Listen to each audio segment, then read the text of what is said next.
Good morning dear आप, कैसे आप लोग? बढ़िया।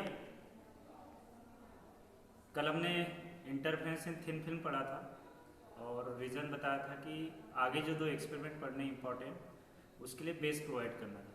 तो उसके जो कल रिजल्ट आए थे उसके बेसिस पे हम आज जो स्टडी करेंगे तो उसका हमें रेफरेंस लेना है। आज का टॉपिक पर इम्पॉर्टेंट टॉपिक है और अभी फेसबुक लाइव के थ्रू अपन जो भी ब्रीफली स्टडी करेंगे उसके बाद आपको मैं उसके नोट्स भी प्रोवाइड करूंगा और एक ब्रीफ वीडियो भी प्रोवाइड करूंगा। तो जहाँ भी आप कहीं स्किप करते हो तो उससे फिर से आप रिकॉल कर लेना। तो आज की हेडिंग है Newton's rings experiment. Previous class जब जैसे इंटरफेरेंस हमने स्टार्ट किया था और बताया था कि सस्टेन इंटरफेरेंस प्रोड्यूस करने की दो मेथड्स थी। एक था आपका डिवीजन ऑफ वेवफ्रंट और दूसरा था आपका डिवीजन ऑफ एम्पलीट्यूड। तो डिवीजन ऑफ वेवफ्रंट के बेसिस पे हम यंग्स डबल स्लिट एक्सपेरिमेंट पढ़ चुके हैं और जो दो एक्सपेरिमेंट है, एक न्यूटन्स रिंग एक्सपेरिमेंट और आपका एक माइकलसन इंटरफेरोमीटर है डिवीजन ऑफ एम्पलीट्यूड पे। तो इसको इंट्रोड्यूस करने के लिए सिंपली हम बता देंगे कि ऐसा एक्सपेरिमेंट जो डिवीजन ऑफ एम्पलीट्यूड के बेसिस पे कोहेरेंट सोर्स प्रोड्यूस करके सस्टेन इंटरफेरेंस प्रोड्यूस करता है, इसको न्यूटन ने डिजाइन किया था। और इसमें जो इंटरफेरेंस फ्रिंजेस है आपकी रेक्टेंगुलर शेप में ना मिलकर रिंग्स के फॉर्म में मिली थी, इसलिए इस एक्सपेरिमेंट को न्यूटन्स रिंग एक्सपेरिमेंट हम कहते हैं। अब कैसे मिली थी, क्या मिली थी, हम आगे एक्सपेरिमेंटल सेटअप में देखेंगे। तो एक्सपेरिमेंटल सेटअप में ये देखा गया कि जब कोई plano convex lens, that is ऐसा लेंस जिसका एक सरफेस प्लेन हो और दूसरा कैसा आपका कॉन्वेक्स हो, किसी प्लेन ग्लास प्लेट पर यदि हम प्लेस करते हैं तो आपको क्या मिलता है, एक पॉइंट ऑफ कांटेक्ट मिलता है। पॉइंट ऑफ कांटेक्ट के सराउंडिंग आपको क्या मिलेगी, एक सिमेट्रिकल लेयर थिन फिल्म मिलेगी जिसकी थिकनेस कितनी मान लेते हैं, टी मान लेते हैं। टी का जो वैल्यू है इस पॉइंट ऑफ कांटेक्ट के सराउंडिंग वेरी करता है। तो कल हमने जो पढ़ा था एक पैरेलल साइड की थिन फिल्म ली थी जिसकी थिकनेस पूरे डिस्टेंस के रिस्पेक्ट में, लेंथ के रिस्पेक्ट में कांस्टेंट थी, लेकिन यहाँ जो पॉइंट ऑफ कांटेक्ट है इसके सराउंडिंग जो थिन फिल्म बनेगी टी, ये आपकी वेरी करेगी। वेरी करने के कारण किसी पर्टिकुलर रेडियस के लेकिन टी का जो वैल्यू होगा कैसा होगा, कांस्टेंट होगा। मान लो इस पॉइंट ऑफ कांटेक्ट के सराउंडिंग मैंने 2 सेंटीमीटर ले लिया, यहाँ पे भी क्या ले लिया, 2 सेंटीमीटर ले लिया। तो उस पूरे 2 सेंटीमीटर के सर्कल में यदि टी का वैल्यू 1 सेंटीमीटर है तो पूरे सर्कल में टी की वैल्यू क्या रहेगी आपकी, 1 सेंटीमीटर रहेगी। तो न्यूटन ने ये ऑब्जर्व किया कि जैसे इस सेटअप पे लाइट को इंसिडेंट करते हैं तो उन्होंने देखा कि अलग अलग टाइप की रिंग्स मिलती है, फ्रिंजेस मिलती है। किसी केस में रेक्टेंगुलर मिलती है, किसी केस में स्फेरिकल मिलती है, किसी केस में सर्कुलर मिलती है। तो जैसे जैसे इंसिडेंट लाइट का डायरेक्शन चेंज किया तो फ्रिंज का पैटर्न कैसा हुआ, आपको चेंज हुआ। आपको पता है कि स्फेरिकल की बात करें, सिलेंड्रिकल की बात करें या प्लेन की बात करें या सर्कुलर की बात करें तो जो इजी शेप होता है वो कौन सा होता है, सर्कुलर होता है। तो उन्हें देखा कि जैसे लाइट को हम नॉर्मल इंसिडेंट करते हैं तो आपको रिंग्स कैसे दिखती है, सर्कुलर दिखती है। तो इसलिए ये जो आपकी एक एडिशनल ग्लास प्लेट है उसको कितने डिग्री पे इंक्लाइन किया, 45 डिग्री पे। इसका मेन ये है कि लाइट को कैसे इंसिडेंट कराना, नॉर्मल इंसिडेंट कराना। नॉर्मल इंसिडेंट से क्या होगा कि आपको रिंग्स क्या होगी, आपकी सर्कुलर दिखेगी। कोई भी लाइट सोर्स है यहाँ से आपका लाइट ओरिजिनेट होगा डिफरेंट डायरेक्शन में, उसको पैरेलल कराने के लिए हम क्या लेते हैं, कॉन्वेक्स लेंस लेते हैं। इस कॉन्वेक्स लेंस की हेल्प से प्लेन ग्लास प्लेट पर लाइट इंसिडेंट कराएंगे जो कितने एंगल पे इंक्लाइंड है, आपको 45 डिग्री पे। 45 डिग्री से नॉर्मल इंसिडेंट होगा और नॉर्मल इंसिडेंस के कारण आपको रिंग्स कैसे दिखेगी, सर्कुलर दिखेगी। सर्कुलर में हमने देखा कि अल्टरनेट फॉर्म में ब्राइट डार्क आपको सर्कुलर रिंग्स दिखती है जिसका सेंटर कैसा मिलता है, आपको डार्क मिलता है। अल्टरनेट फॉर्म में इस सर्कुलर बनने का क्या रीजन है, मैंने बताया जैसे इसके आइदर बोथ साइड जैसे जैसे टी का वैल्यू चेंज होगा, यदि किसी पर्टिकुलर रेडियस पे टी का वैल्यू के लिए यदि ब्राइटनेस फॉलो हो रही है तो पूरे सर्कल में क्या फॉलो होगा, आपका ब्राइटनेस, इसलिए पूरा सर्कल क्या मिलेगा, आपको ब्राइट मिलेगा। उसके बाद इंटरफेरेंस में क्या होता है कि अल्टरनेट ब्राइट डार्क रिंग्स दिखती है। यदि पहले ब्राइट मिला तो किसी दूसरे रेडियस या थिकनेस के लिए आपको क्या मिलेगा, डार्क मिलेगा। तो पूरे सर्कल में क्या मिलेगा, डार्कनेस मिलेगा। इस प्रकार आपको अल्टरनेट फॉर्म में ब्राइट और डार्क सर्कुलर फ्रिंजेस दिखती है, और इन फ्रिंजेस को हम क्या कहते हैं, न्यूटन्स रिंग्स कहते हैं। न्यूटन्स रिंग पूरे पर्टिकुलर रेडियस में इंटेंसिटी सेम होती है, इसलिए इसको कभी कभी कांस्टेंट इंटेंसिटी के रिंग्स भी हम कहते हैं, जो आगे सस्टेन इंटरफेरेंस को प्रोड्यूस करने में आपका हेल्प करेगी या प्रूव करने में हेल्प करेगी। फ्रिंजेस सर्कुलर क्यों मिलती है, जिसका रीजन ये है कि किसी पॉइंट ऑफ कांटेक्ट के अराउंड किसी पर्टिकुलर रेडियस के लिए थिन फिल्म कैसी रहेगी, आपकी सिमेट्रिकल रहेगी। किसी पर्टिकुलर पॉइंट पे यदि मिनिमा फॉलो हो रहा है, पूरे रेडियस में क्या होगा, मिनिमा फॉलो होगा, और पूरा सर्कल कैसा हो जाएगा, आपका डार्कनेस हो जाएगा। और मैक्सिमा फॉलो हो रहा है तो पूरे सर्कल में क्या फॉलो होगा, आपका ब्राइटनेस फॉलो होगा। तो इस प्रकार आपको अल्टरनेट फॉर्म में ब्राइट डार्क फ्रिंजेस मिलती है। सेंटर हमेशा कैसा मिलता है, डार्क मिलता है। डार्क क्यों मिलता है, तो हम इसको एक कंडीशन में आपको बताएंगे।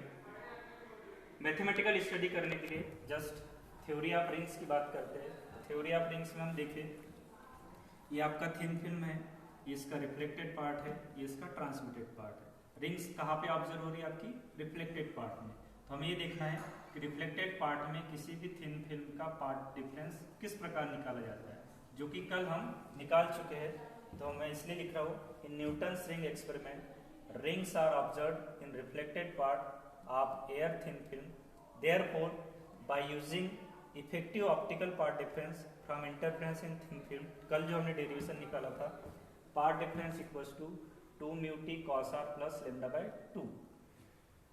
ये कल के लिए था डेरिवेशन।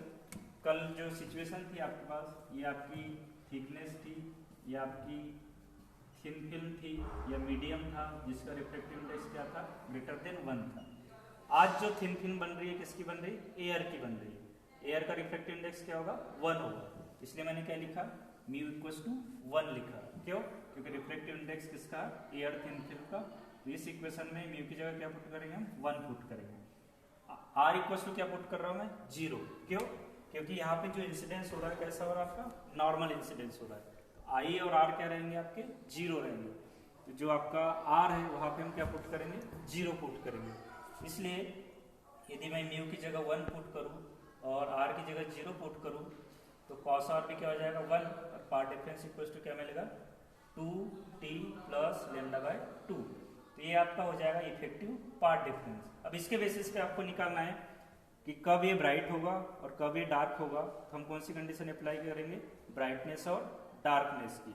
ब्राइटनेस और डार्कनेस की कंडीशन अप्लाई करने के लिए सभी को पता है कि मैक्सिमा पार्ट डिफरेंस की वैल्यू क्या होना चाहिए, एन लेमडा होना चाहिए, या 2 mu t plus lambda path difference की वैल्यू पुट करेंगे तो क्या हो जाएगा, एन लेमडा, या 2t इक्वल्स टू क्या हो जाएगा, n lambda minus lambda by 2, या 2t इक्वल्स टू क्या हो जाएगा, twice n minus lambda by 2। ये इक्वेशन 3 जो है ये किसके लिए बताएगा, आपको ब्राइटनेस के लिए कंडीशन। इसी प्रकार यदि पार्ट डिफरेंस का वैल्यू ऑड मल्टीपल हो, that is twice n plus 1 lambda by 2 हो, पार्ट डिफरेंस का वैल्यू पुट करेंगे 2t plus lambda by 2 equals to 2n plus lambda by 2। यहाँ पे लेमडा बाय 2 कैंसिल हो जाएगी, 2n लेमडा बाय 2 बचेगा, 2 से 2 कैंसिल हो जाएगा, और 2t इक्वल्स टू क्या मिलेगा आपको, n लेमडा। इक्वेशन 4 किसको बताएगा, आपका मिनिमा को। दैट इज यदि 2t का वैल्यू ऑड मल्टीपल फॉर्म में मिलता है तो आपको कौन सी रिंग मिलेगी, ब्राइट रिंग मिलेगी। और यदि इंटीजर मल्टीपल मिलता है तो आपको कैसी रिंग मिलेगी, डार्क मिलेगी। अब पूछा जाता है कि सेंटर आपका डार्क क्यों मिलता है। तो सेंटर डार्क के लिए जैसे एक नॉर्मल इक्वेशन की बात करें, path difference equals to 2 mu t, या अपना आ गया है 2t plus lambda by 2। At the point of contact t equals to क्या हो जाएगा, आपका 0 हो जाएगा। यहाँ यदि मैं 0 पुट करूं तो पाथ डिफरेंस इक्वल्स टू हो जाएगा लेमडा बाय 2। और सभी को पता है कि यदि पाथ डिफरेंस का वैल्यू इंटीजर मल्टीपल हो, that is 1 lambda, 2 lambda, 3 lambda, 4 lambda, 5 lambda, तो कौन सी कंडीशन होती है, ब्राइटनेस। और यदि ऑड मल्टीपल हो, twice n plus 1 lambda by 2, तो क्या होती है, डार्क कंडीशन। तो यहाँ पे क्या आ रहा है आपका, ऑड मल्टीपल, और ये किसकी कंडीशन है, सेंटर के लिए कंडीशन है। इसलिए हमेशा जो है आपका सेंटर कैसा दिखेगा, डार्क दिखेगा। अब आपको यदि बोला जाए ये एक्सपेरिमेंट लेबोरेटरी में भी करना है और बोला जाए कि सबसे पहले क्या क्या प्रिकॉशन रखना है। सबसे पहले देखना है कि रिंग्स आपको सर्कुलर मिल रही है या नहीं मिल रही है। नहीं मिल रही मीन्स क्या रीजन होगा कि आपका लाइट नॉर्मल इंसिडेंस नहीं हो रहा होगा। तो उसको नॉर्मल इंसिडेंस क्यों नहीं हो रहा होगा, क्योंकि जो प्लेन ग्लास प्लेट है वो कितने एंगल पे इंक्लाइन नहीं होगी आपकी 45 डिग्री पे। इसलिए हम इसको इतना एडजस्ट करेंगे कि ये कितने एंगल पे हो जाए आपका 45 डिग्री पे, लाइट नॉर्मल इंसिडेंट होगा और रिंग्स क्या दिखेगी आपको सर्कुलर। सर्कुलर तो दिख गई। अब उसके बाद यदि आपको सेंटर डार्क नहीं दिख रहा है तब क्या करोगे। सेंटर डार्क नहीं दिखने का रीजन क्या है, दिखने का रीजन क्या था, t इक्वल्स टू 0। नहीं दिखने का रीजन क्या हो सकता है, t does not equals to 0। तो हो सकता है कि जब प्लेन ग्लास प्लेट और प्लानो कॉन्वेक्स लेंस को कांटेक्ट में लाया होगा तब हो सकता है कि इनके बीच क्या आ गए होंगे, डस्ट पार्टिकल आ गए होंगे। इसलिए हम किसी साफ कपड़े से पहले डस्ट पार्टिकल को क्या करेंगे, रिमूव करेंगे, देन इसको कांटेक्ट में लाएंगे और फ्रिंज पैटर्न देखेंगे। तो हो सकता है कि आपका जो सेंटर है वो ब्राइट की जगह क्या आ जाए, आपका डार्क आ जाए। तो पूछा जा सकता है आपसे कि जनरली न्यूटन रिंग पैटर्न में आपका जो सेंटर है हमेशा डार्क दिखता है लेकिन कभी कभी ब्राइट क्यों मिलता है। तो इसका आंसर ये बताएंगे कि ब्राइट इसलिए मिल रहा होगा कि टी 0 नहीं होगा।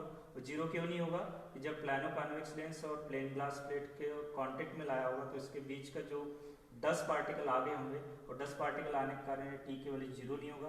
तो टी का वैल्यू 0 नहीं होने के कारण हो सकता है कि पार्ट डिफरेंस का वैल्यू किस कंडीशन को फॉलो कर रहा हो, ब्राइटनेस को, और आपको डार्कनेस की जगह क्या मिलेगा, आपको ब्राइटनेस मिलेगा। तो इस प्रकार ये जस्ट इंट्रोडक्शन है। पूछा जाएगा आपसे कि न्यूटन्स रिंग क्या होती है, ये कैसे प्रोड्यूस होती है, इसमें मैक्सिमा और मिनिमा कैसे निकालते हैं, और साथ में ये पूछा जाएगा कि इसका सेंटर डार्क क्यों होता है हमेशा और कभी कभी आपको ब्राइट क्यों मिलता है। इसके आगे जो हम पढ़ेंगे नेक्स्ट क्लास में, आज पहले इतना इंट्रोड्यूस करेंगे। मैं अभी आपको वीडियो रिकॉर्ड या नोट्स भेज दूंगा इसके आगे का। आपको ये बताना है कि ये जो न्यूटन रिंग एक्सपेरिमेंट है उसका यूज क्या है या उसको हम कहाँ अप्लाई करते हैं, या जो हमने कंडीशन निकाली है इक्वेशन 3 और इक्वेशन 4, दैट इज हमें न्यूटन रिंग का ऑब्जर्वेशन करना है। तो हमारे माइंड में क्या होगा, किसकी वैल्यू चाहिए आपको, टी की वैल्यू चाहिए। किसकी वैल्यू चाहिए, टी की वैल्यू चाहिए। तो हमारा अगला टारगेट होगा कि टी की वैल्यू हम कैसे निकालेंगे, किसके फॉर्म में निकालेंगे, जिससे कि हम ब्राइटनेस का वैल्यू पता कर सके और डार्कनेस का वैल्यू पता करें। इसके लिए मैं आपको भी नेक्स्ट क्लास में ब्रीफ करूंगा। इसके बाद 5 मिनट का ब्रेक है, उसके बाद परेश सर क्लास लेंगे। मैं तब तक जो नेक्स्ट क्लास का वीडियो आपको रिकॉर्ड करके इसके लिए भेज दूँगा। ठीक है, गुड लक।